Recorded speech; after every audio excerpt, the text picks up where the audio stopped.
Hello guys, आज मैं explain करने वाली हूँ नाइट हैज़ कम के एपिसोड नंबर 4 को। तो चलिए स्टार्ट करते हैं। एपिसोड की शुरुआत में हम देखते हैं कि सब लोग अपना अपना फ़ोन ढूंढ रहे थे।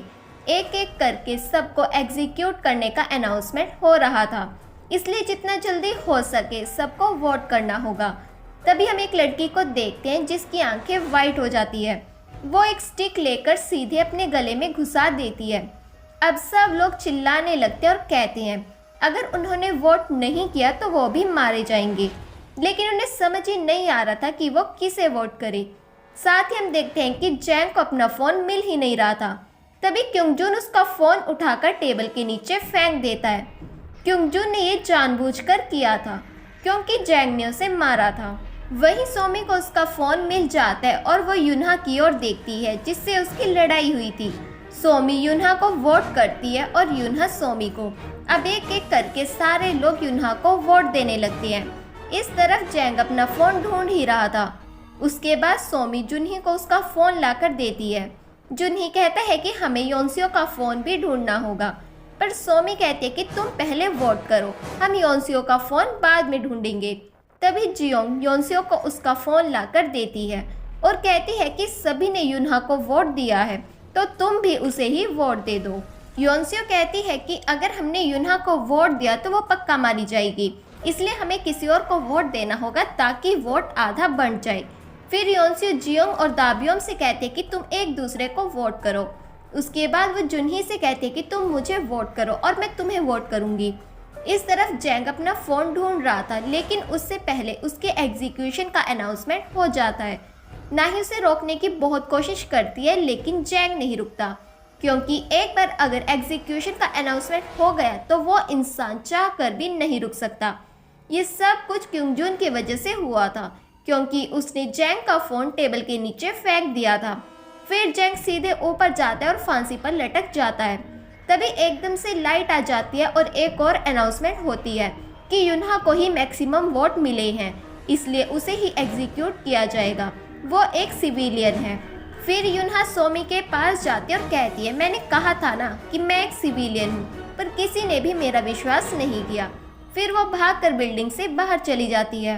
तभी दोबारा से सायरन बजता है और अनाउंसमेंट में बोला जाता है नाइट हैज़ कम, और तभी सारे बच्चे बेहोश हो जाते हैं।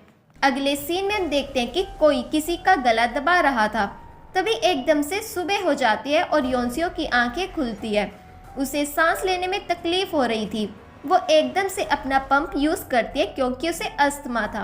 वहीं हम एक लड़की मिन्हा को देखते हैं जो अपनी फ्रेंड जुयंग को उठाने की कोशिश कर रही थी, लेकिन जुयंग उठ ही नहीं रही थी। फिर एक नया अनाउंसमेंट होता है कि कल रात जुयंग को किसी माफिया ने एग्जीक्यूट कर दिया, और दूसरे अनाउंसमेंट में बताया जाता है कि पिछले वोट से पहले डॉक्टर ने अपनी पावर यूज़ कर ली, एक हीलिंग एबिलिटी की पावर, और वो पावर डॉक्टर ने यूजून पर यूज़ की है। यूजून को समझ ही नहीं आ रहा था कि आखिर उसे किसने बचाया। डॉक्टर है तो है कौन? जो भी डॉक्टर है वो किसी भी इंसान की जान बचा सकता है। इसी वजह से यूजून की जान बच गई। अब मीना जाकर जुनही पर चिल्लाती और कहती है मैं अपना फ़ोन नहीं देना चाहती थी, ये सब कुछ तुम्हारी वजह से हुआ है। सारे लोग जुनही पर गुस्सा कर रहे थे और कहते हैं कि तुम्हारी वजह से इतने सारे लोगों की जान गई है। साथ ही वो क्योंगजुन पर भी चिल्लाते हैं। क्योंगजुन कहते हैं कि मैंने थोड़ी ना कहा था कि सबके फ़ोन इकट्ठे करो, ये आइडिया तो जुनही का था, इसमें मेरी गलती क्या है? जुनही बेचारा सबकी जान बचाने की कोशिश कर रहा था, पर सब लोग तो उसी पर भड़क रहे थे। जुनही बहुत सैड हो जाता है और यहाँ से चला जाता है। उसके जाते ही क्योंगजुन सभी को जुनही के खिलाफ भड़काने लगता है और कहता है कि सब कुछ जुनही की वजह से हुआ है, इसलिए आज रात हम उसे ही वोट देंगे। तभी जियोंग कहती है कि बकेट में सबके फ़ोन कलेक्ट करने वाले तो तुम थे, तो अब ऐसे बिहेव मत करो कि तुमने कुछ किया ही नहीं। वैसे कल रात तुम बड़ी आराम से बैठे थे, क्या तुमने चुपके से अपना फ़ोन अपने पास ही रख लिया था? क्योंगजुन कहता है कि ये गेम लाइफ और डेथ का है, मैं किसी पर विश्वास क्यों करूं? मैं अपनी लाइफ किसी और के हाथ में नहीं दे सकता, इसलिए मैंने अपने दिमाग का यूज़ किया। अगर मैं ऐसा नहीं करता तो मेरी भी जान चली जाती। तभी योनसियो कहती है कि इतने लोगों की जान चली गई, लेकिन फिर भी तुम ये सब बोल रहे हो। सबसे पहले हमें सब लोगों की बॉडी को फ्रीज़र में रखना होगा। अगर बॉडी बाहर ही पड़ी रही तो वो डिकम्पोज होने लगेगी। लेकिन कोई भी ये करने के लिए तैयार नहीं था और तभी क्योंगजून यहाँ से भागने लगता है। तभी योनसियो उसे रोकते और कहती है कि तुम्हें भी हमारी हेल्प करनी होगी। अगले सीन में हम जुनही को देखते हैं। वो योनसियो से कहता है हमें फ़ोन कलेक्ट नहीं करने चाहिए थे। योनसियो कहती है कि इसमें तुम्हारी गलती नहीं है, इसलिए खुद को ब्लेम मत करो।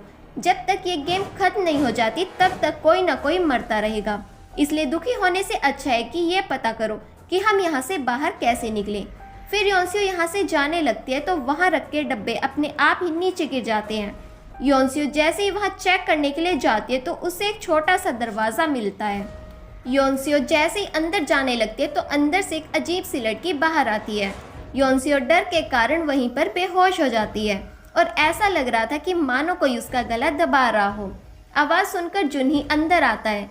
जैसे ही योनसियो की आंखें खुलती तो उसके सामने नाही बैठी थी, जिसके पैर में चोट लगी हुई थी। नाही कहती है कि तुम वहाँ बेहोश हो गई थी, आखिर ये सब हो क्यों रहा है? जैंग मेरी हेल्प कर रहा था, इसलिए वो अपना फ़ोन नहीं ढूंढ पाया, जिस वजह से वो भी मारा गया। दूसरी तरफ हम बाकी सभी लोगों को देखते हैं। क्योंगजून सभी से कहते हैं कि जो भी माफिया है वो बता दो। तो जियोंग कहते हैं अगर तुम माफिया होते तो क्या तुम किसी को बताते? फिर क्योंगजून एकदम से जुनही की ओर देखता है और कहता है तुम ही माफिया हो ना, इसलिए तुमने हमें किसी को वोट नहीं देने दिया। तुमने जानबूझकर ये प्लान बनाया ताकि बहुत से सिविलियन एक साथ ही मर जाए। तब सोमी कहती है क्या तुम पागल हो? वहाँ सिर्फ सिविलियन नहीं मरे, जिन्होंने वोट नहीं दिया वो सब मर गए, फिर चाहे वो सिविलियन हो या फिर माफिया। तभी एक लड़का कहता है कि आखिर हम गैस तो कर ही सकते हैं कि डॉक्टर कौन है। फिर ये सब यूजुन की ओर देखने लगते हैं। यूजुन कहते हैं कि मैं डॉक्टर नहीं हूँ। फिर सारे लोग यूजुन की गर्लफ्रेंड की ओर देखते हैं, पर वो भी यही कहती है कि मैं डॉक्टर नहीं हूँ।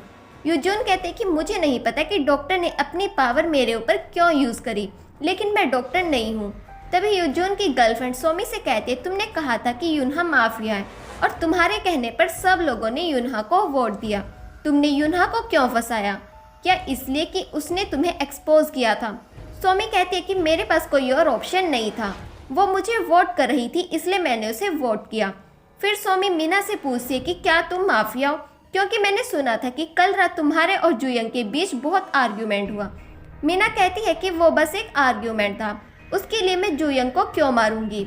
सोमी कहती है कि तुम जुयंग के पीठ पीछे उसे बहुत बुरा भला कहती थी और हो सकता है कि तुम्ही ने उसका गला दबाया हो। मीना सबको समझाती है कि उसने ऐसा नहीं किया। फिर एक लड़का वुरन क्योंगजून से पूछते कि तुमने वो सब क्यों किया? सिर्फ तुम्ही ने अपना फ़ोन छिपाया था, तुम जानते थे कि अगर तुमने वोट नहीं किया तो तुम मर जाओगे। तुमने जानबूझकर ये सब किया है ना? तुम ये सब जानते थे पर फिर भी तुम चुप रहे ताकि उन लोगों की जान चली जाए। क्योंगजून कहता है कि तो और मैं क्या करता, मैं जुनही की बात पर विश्वास करता।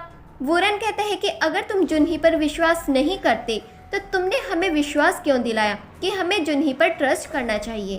पर क्योंगजून कहता है कि मैं जानता हूँ तुम्ही ने जुयंग को मारा है, तुमने उसे प्रपोज किया था, उसने तुम्हें रिजेक्ट कर दिया और वो वीडियो ऑनलाइन पोस्ट कर दी गई। तुमने जुयंग के पैरों में बैठकर उससे भीख मांगी थी कि वो इस वीडियो को डिलीट कर दे, लेकिन उसने ऐसा नहीं किया, इसलिए तुमने उसकी जान ले ली। वुरन कहता है कि इन सब की कोई सेंस नहीं है।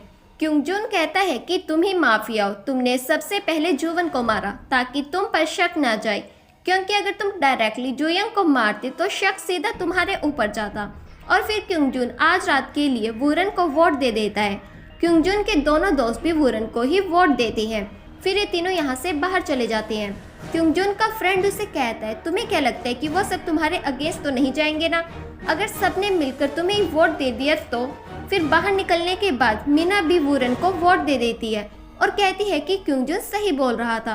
पिछली रात वुरन जैसे यूजंग को देख रहा था, उससे लग रहा था कि वुरन उसे मारने वाला है। अब क्योंगजून एक प्लान बनाता है, वो बहुत से लोगों को बहला फुसलाकर अपने साथ ले जाता है ताकि कोई उसे वोट ना दे। फिर क्योंगजून उन्हें भड़काने लगते हैं कि तुम लोग मेरी टीम में आ जाओ, और ऐसा भी हो सकता है कि वो लोग तुम्हें ही वोट दे दे। फिर ये लोग भी वुरन को ही वोट दे देते हैं। इस तरह वुरन बहुत ज़्यादा डर गया था क्योंकि उसे मैक्सिमम वोट दिए गए थे। योनसियो कहती है कि तुम चिंता मत करो, हम कोई ना कोई सॉल्यूशन ज़रूर ढूंढ लेंगे। वुरन कहता है कि अब कोई ऑप्शन नहीं है, अब या तो मैं मरूंगा या फिर क्योंगजून। वो जो मेरे साथ करने की कोशिश कर रहा है हम सब मिलकर उसके साथ वही करेंगे। हम सब लोगों को मिलकर क्योंगजुन को वोट देना होगा। वैसे भी वो हर समय बच्चों को बुली करता है, उसे जिंदा रहने का कोई हक नहीं है। और अगर आज रात में मर भी गया तो कल क्या होगा? कल वो तुम्हें टारगेट करेगा। अब सब लोग क्योंगजुन को वोट करने लगते हैं। इस तरफ से क्योंगजुन ये सब देख रहा था। अब सिर्फ जीसू और यूजून ही बचे थे जिन्होंने किसी को भी वोट नहीं दिया था, इसलिए वूरन उन्हें भी कन्विंस करने के लिए जाता है। दूसरी तरफ योन्सियो उसी जगह पर पहुंच जाती है जहां उसने उस लड़की को देखा था।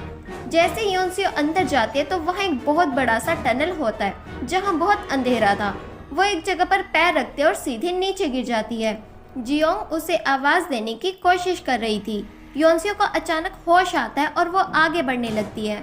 अंदर जाकर उसे एक सीसीटीवी रूम मिलता है जहां पर बहुत से कंप्यूटर्स थे और जहां से सब पर नजर रखी जा रही थी। तभी एकदम से वहां का स्क्रीन चेंज हो जाता है और इसी के साथ ही एपिसोड यहीं पर खत्म हुआ। आपको ये वीडियो कैसी लगी कमेंट सेक्शन में ज़रूर बताएं।